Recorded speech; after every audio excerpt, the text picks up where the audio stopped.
Hello friends, जय बद्री विशाल। तो भाई स्वागत है आप सबका आज माना गांव में। तो हम आए हुए हैं बद्रीपुरी में भगवान बद्री विशाल जी के कपाट खुलने के अवसर पे भगवान नारायण के दर्शन किए और अभी हम दोनों पहुंच चुके हैं माना गांव में। तो माना गांव से होते हुए अब आ गए हम भीम पुल पे।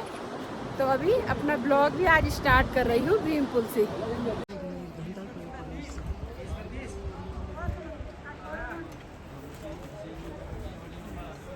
घूम रहे हैं प्रथम गांव माना गांव के बाजार में और देखिए यहाँ पे स्थानीय लोगों के द्वारा और इस तरह से दुकानें खोली गई है स्थानीय लोगों के द्वारा पूरे माना के जो मार्केट है उसमें। और इधर देखिए बहुत सुंदर सुंदर से इनके हस्त निर्मित ये उत्पाद हैं, स्वेटर वगैरह, टोपी, शॉल, सभी कुछ। ये देखिए भाई माना की मार्केट में ज़्यादातर लोकल उत्पाद मिलते हैं।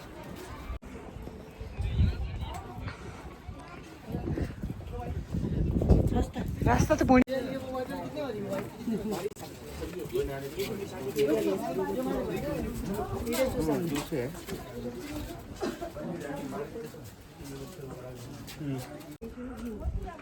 और ये है भाई भारत का प्रथम गांव माना गांव, सुंदर सा गांव। और यहाँ पे अभी बहुत सारे घर इस तरह के भी देखने को मिलते हैं, पठाली वाले। और देखिए यहाँ पे माताएं बैठी हुई है, छत में बैठ के धूप सेक रही है और साथ में बुनाई भी बुन रही है। और बहुत ही शानदार सा मार्केट है पूरे माना जाने वाले रास्ते में। यहाँ पे हस्त निर्मित उत्पाद से लेके सभी प्रकार की गरम वस्तु, गरम कपड़े वगैरह सभी मिल जाते हैं। देखिए भाई बहुत सुंदर सुंदर से।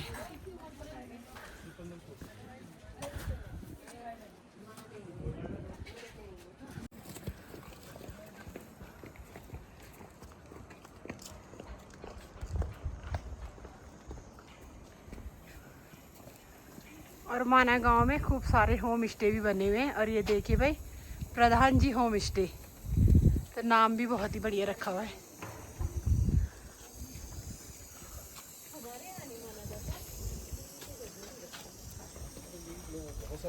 और दीवारों पे इस तरह से सुंदर सुंदर सी पेंटिंग की गई है। सामने है भगवान भोलेनाथ और माँ पार्वती।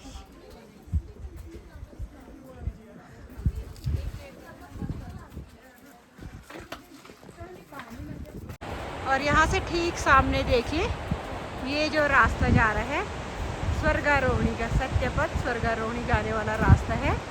और यहीं से वसुधारा के लिए भी जाते हैं। तो सामने देखिए अभी वहाँ पास जाके भी दिखाएंगे। और ये देखिए ये दिख रहे हैं भाई 5 पांडवों की यहाँ पे मूर्ति भी बनी हुई है। इसी रास्ते से कहते हैं पांडव स्वर्ग के लिए गए थे। तो ये रहा भाई स्वर्गारोहिणी का रास्ता।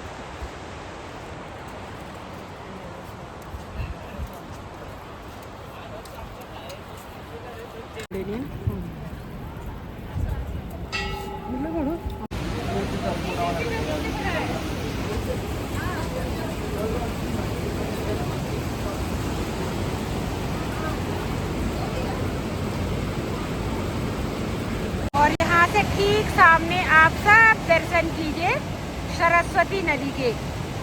तो यहाँ पे ये है सरस्वती नदी का उद्गम स्थल। तो सरस्वती नदी जो है केवल यहाँ पे ही बद्रीनाथ माना में ही भीम पुल के पास सरस्वती नदी दिखाई देती है। इसके बाद ये विलुप्त हो जाती है। तो दर्शन कीजिए माता सरस्वती से। तो चलिए अभी दर्शन कर लेते हैं यहाँ पे माता सरस्वती के। यहाँ पे एक अभी सरस्वती मंदिर नवनिर्मित मंदिर है। पहले तो बहुत छोटा सा मंदिर यहाँ पे था माँ सरस्वती का। अभी इस तरह से पुनर्निर्माण किया गया है। विशाल स्वरूप में एक मंदिर बनाया गया है माँ सरस्वती का। तो हम भी दर्शन कर लेते हैं। और ठीक सामने रहा भीम पुल। और जब कहते हैं कि जब पांडव बद्रीपुरी से यहाँ से होते हुए स्वर्गारोहिणी के लिए जा रहे थे तो इस स्थान पे बीच में सरस्वती नदी आ गई थी। तो भीम के द्वारा एक बड़ी सी शिला को उठा के सरस्वती नदी में रख दिया गया था, जिससे कि माता द्रौपदी ने फिर आसानी से सरस्वती नदी को पार कर लिया था। तभी से यह स्थान भीमपुल के नाम से विख्यात है। बद्रीनाथ धाम माना गांव में ये है भीमपुल, स्वर्गारोहणी जाने का रास्ता है। और अभी हम भी भीमपुल को पार करते हुए यहाँ पे आ गए हैं स्वर्गारोहण मार्ग पर। तो देखिए ये गेट भी बना हुआ है यहाँ पे, ये है भाई सामने। बहुत सारे श्रद्धालु यहाँ पे आ रहे हैं स्वर्गारोहणी वाले रास्ते पे घूम के।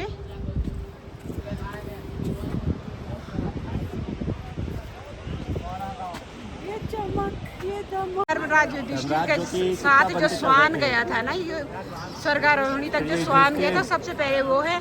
फिर उसके बाद है धर्मराज युधिष्ठिर, उसके बाद है भीम और उसके बाद है अर्जुन, फिर है नकुल, फिर उसके बाद माता द्रौपदी। है पांचवी मूर्ति सहदेव की। तो दर्शन कीजिए पांचों पांडवों की प्रतिमा की। तो अभी दर्शन कीजिए यहाँ पे सरस्वती नदी की।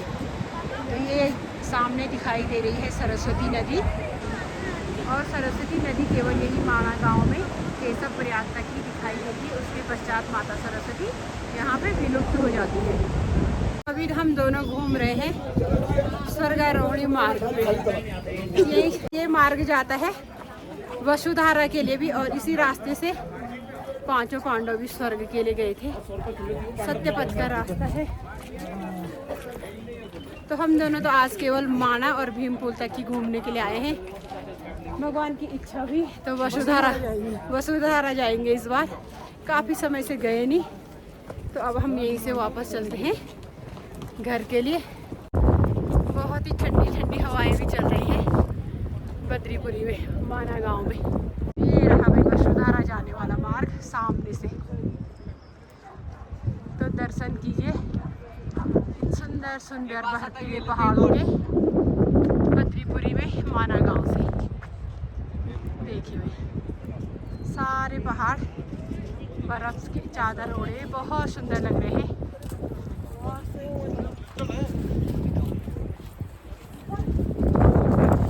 क्या चीज?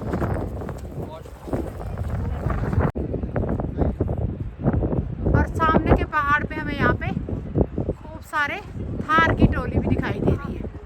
ये दिख रहे हैं भाई थार, जंगली थार। ये देखिए बहुत सारे यहाँ पे उनकी टोली है।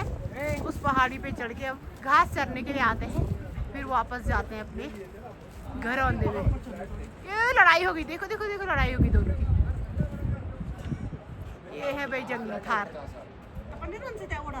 हाँ तनार घर रोंद बनले।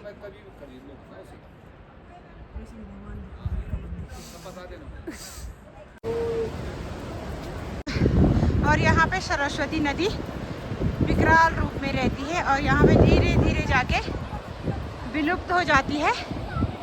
नीचे सामने देखे ये रहा केशव प्रयाग। इसके बाद माता सरस्वती विलुप्त हो जाती है। तो यहीं पे होते हैं सरस्वती जी के दर्शन।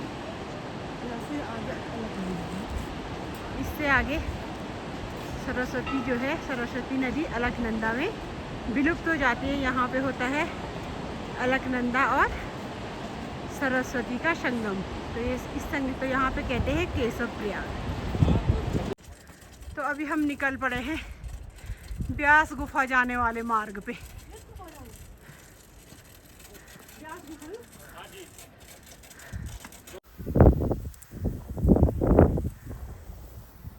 तो ठीक सामने है ब्यास गुफा।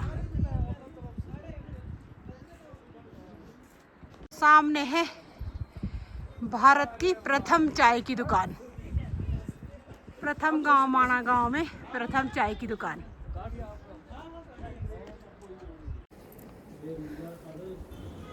तो चलिए जी, अभी हम भी पहुंच चुके हैं ब्यास गुफा में। इसी स्थान पे महर्षि वेद व्यास जी के द्वारा भागवत महापुराण और महाभारत की रचना की गई थी। तो यहीं पे बैठ के महर्षि वेद व्यास जी ने पुराणों की रचना की, और गणेश गुफा में श्री गणेश भगवान जी ने अपने दोनों हाथों से महापुराणों को लिखा। तो इसी स्थान पे भगवान वेद व्यास जी ने श्रीमद् भागवत की रचना की थी।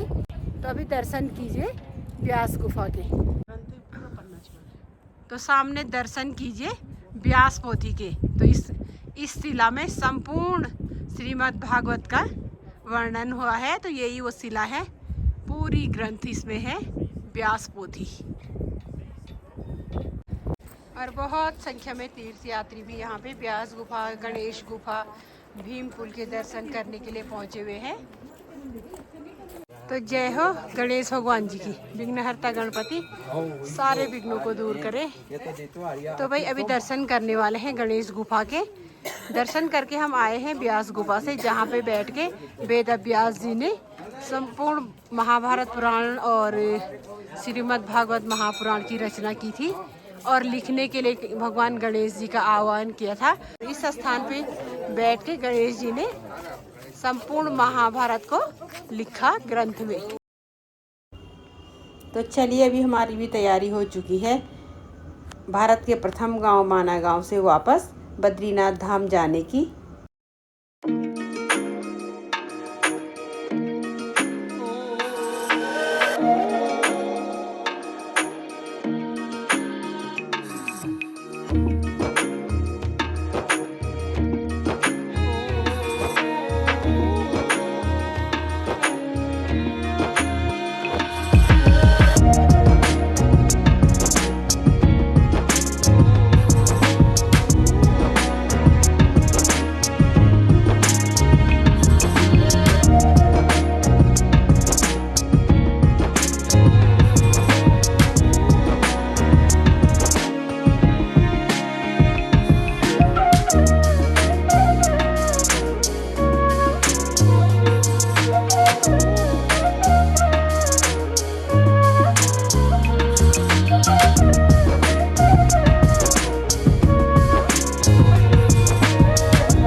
हेलो फ्रेंड्स, जय बद्री विशाल। ये है दूसरा दिन और आज सुबह सुबह 4:30-5 बजे हमारी भी तैयारी हो चुकी है श्री बद्रीनाथ धाम से वापस देहरादून जाने की। तो बोलिए जय बद्री विशाल।